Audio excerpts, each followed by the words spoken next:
Hi guys, in this video ay tuturuan ko kayo kung paano magbasa ng candlestick, okay? So, if makikita nyo dito sa chart natin, ang tawag dito guys is candlestick, okay? Ito yung ituturo ko muna sa inyo. So, ano ba muna ang tawag sa mga parts ng candlestick na to, okay? If may nakita kayong parang buntot, ang tawag doon wick. Ganon din dito sa taas, ang tawag doon wick, okay? Dito sa malaking red na to, kapag bearish candle yan, is body, okay? Tawag dito ay body. Okay, kapag pula, ibig sabihin nun, sellers in control ng mga oras na yun or ng session na yun. For example, nasa 5 minutes time frame ka ng oras na yun, tapos may nakita kang candlestick. So, sa buong 5 minutes na yun, mas malakas yung sellers kaysa sa buyers, kaya siya color red. Okay, so pwede nyo siyang bago-baguin sa settings kung anong color gusto nyo. Okay?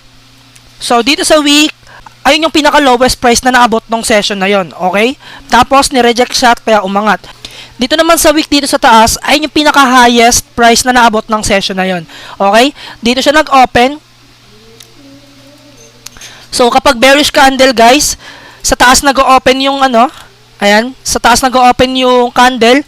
Pero, sa bullish candle, guys, okay, sa baba nag-open yung candle. Okay? Tapos, nag-close yung bearish candle sa baba. Tapos, nag-close yung bullish candle sa taas.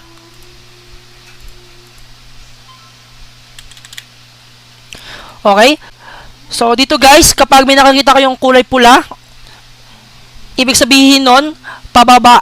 Okay? Pababa yung price nun. Okay? Kapag color green naman, pataas yung price. Okay? Mas mataas yung demand kaysa sa supply.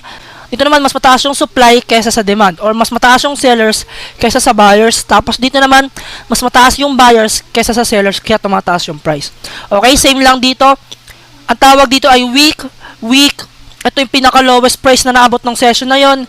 And ito yung pinaka-mataas na price na naabot ng session na yon. Okay, guys? So, try na natin to i-apply in real chart. Okay? So, identify mo lang yung, para ma-practice yung mata mo, identify mo lang yung week, yung pinaka-lowest price na naabot nung session na yon. Week.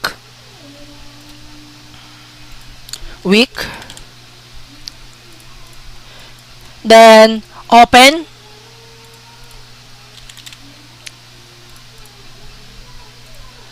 Then, close.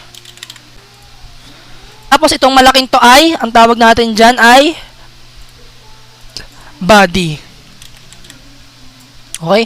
So, pwede mong gawin tong practice if gusto mo masana yung mata mo dito sa candlestick natin. So, if may nakita ka ditong bearish candle, okay?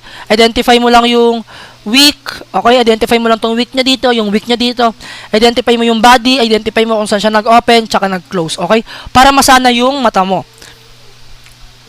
So, lagi nyo tandaan guys, kung nasa ang time frame kayo nun, is equivalent nun is itong candle, okay? Kunwari ngayon, nasa 4-hour time frame tayo, kada isang candle yan is equivalent to 4-hour, okay? 4-hour candle, 4-hour candle, 4-hour candle. So, kapag nag-close to, ito, makikita nyo yan dito sa left, may 1 hour and 15 seconds. So, pag nag-zero na yan, okay, mag-create siya ng another candlestick dito. Okay, ng another 4-hour candlestick, okay? So, dito is ongoing pa yung session natin sa candle na to. Yan, may 1 hour and 15 seconds pa tayo. Meron pa tayong 1 hour and 15 minutes. So, goods lang. Okay? So, lagi nyo tatandaan, kung nasa ang time frame kayo, equivalent ng candlestick is kung nasa ang time frame kayo. For example, 1 hour. Kada isang candle nyan, 1 hour, 1 hour, 1 hour. Okay? Pagpupunta tayo sa 1 day, itong buong to is 1 day. Ayan. Yang buong yan, itong malaking candle na to, ayan, itong malaking green na to is 1 day. Okay? If kasama naman to, isang buong to is 1 day din. Okay? So, magsasara pa yung 1 day candle natin in 13 hours. Okay? Pag bumaba ka naman sa 1 minute, ayan, pag bumaba ka naman sa 1 minute, kada isang candle nyan, okay, kada isang candle is equivalent to 1 minute. Ayan. Antayin natin mag-0. Then, makikita nyo, mag-create yan ng another candle na 1 minute. Okay? So, lagi nyo tatandaan guys, if nasa higher time frame kayo, like 4 hour, 1 day, 1 week, mas konti yung candles, okay? Pero pag nasa lower time frame kayo, like 1 minute, 3 minutes, 5 minutes, 1 hour, 15 minutes, 4 hour, is mas madami yung candles. Okay, medyo mas noise. Kaya mas maganda mag-identify ng trend sa mga higher time frame para mas konti yung candles, para mas madali nyo naiintindihan. Kasi dito, mataas yung chance pag nasa lower time frame tayo, dito, nag-uptrend tayo, okay? Akala mo uptrend na, ayun guys, tinan nyo, nung mag-zero na siya, nag-create na siya ng another candle. So, yun nga guys, if nandito tayo sa 1 minute, akala mo uptrend siya, pero sa higher time frame, mataas yung chance na downtrending pala siya. Okay? So, lagi nyo natandaan, kailangan hindi lang kayo nag-i-stick sa isang time frame. Okay? So, next topic na pala yon. Candlestick lang muna pag-usapan natin dito.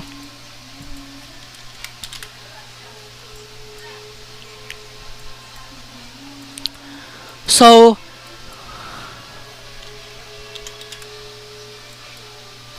okay guys, kapag nakakakita kayo ng ganitong kahabang wick, ang tawag doon rejection, okay? Ibig sabihin, napakalakas ng mga sellers sa area na to, sa zone na yan, kaya nire-reject yung mga buyers, okay? Kada untog ng price doon, nire-reject katulad nito, okay? Kada touch ng price dito sa area na to, nagkakaroon tayo ng rejection. Pag nakakita ulit kayo ng mahabang wick, tawag doon, rejection. Rejection dito sa area na to, rejection dito sa area na to, rejection dito sa area na to. Ibig sabihin, merong mga sellers dito sa area na to. Okay?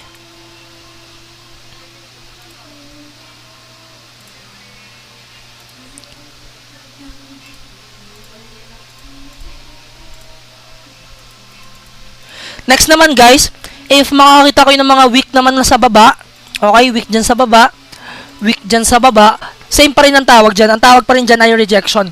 Pero ibig sabihin naman nun, madaming buyers dito sa area na to. Kaya nire-reject yung sellers dito. Okay? Kaya nire-reject yung price dito. Okay? So, if nakakita kayo ng mga ganito kahabang wick, ibig sabihin lang nun, napakalakas ng buyers or ng demand sa area na yon. Kaya siya nireject doon. Okay? So, isa pa. So, bibigyan ko na rin kayo ng tip. Okay, kapag nakakita kayong lumiliit na yung candle, okay, for example, ganyan. For example, ganyan, okay? Medyo lumiliit na yung candle natin. Ang tawag dyan, momentum loss, okay? Tapos, pag makakita na kayo ng medyo lumalaki na yung wick dito, medyo lumalaki na yung wick dito, okay? So, ang tawag dito guys is, nagkakaroon na tayo ng momentum loss. And then, nakakita na rin tayo ng rejection. So, ibig sabihin nun, kung pataas yung market, okay, kung pataas yung market, meron ng, parang nagbibigay na ng confirmation or parang nagbibigay na ng signal si market na, okay, medyo humihina na yung buyers natin, kaya lumiliit na tong mga kandila na to, and then kaya ako nagbibigay ng signal sa inyo ng mga rejection para ma-aware kayo na possible na siyang mag-reverse. Okay, so kung uptrend tayo dito, makakita na daw tayo, sabi ni market, ng possible red candle, possible red candle. Kapag nakakita na tayo ng momentum loss plus rejection sa mga wick na ganyan. Okay, so i-apply natin siya sa real chart. So dito, ito yung sinasabi ko sa inyo. Kapag nakakita na kayo ng lumiliit, ayan, lumiliit na yung candle, ito yung mga kandila dito, sa area niya na to. Nung lumiit na yung mga kandila niya na yan, then nakakita na tayo ng mga rejection, sinasabihan na tayo niya ni market na, okay, kailangan ko muna putulin tong uptrend natin dito sa area na to. Then, ibababa ko muna yung price. Okay, ganun yung gustong sabihin ng market kapag nakakakita tayo ng momentum loss plus rejection candle. So, from uptrend, dito sa move na to, makakakita na tayo ng mga red candles. Okay? So, ganun lang, guys. If nakakita na kayo ng momentum loss, ibig sabihin nun is namamatayan na ng power yung mga buyers or sa sellers. Okay? Pwede rin siya sa pababa. Okay?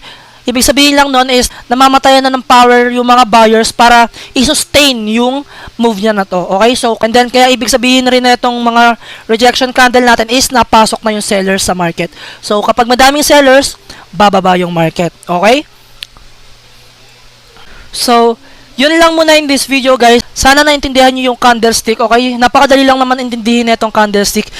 And ako personally is hindi ko ina-analyze yung candlestick, like kunwari, okay, meron ditong bullish engulfing, meron tayong evening star. Hindi ako ganun mag-analyze, okay?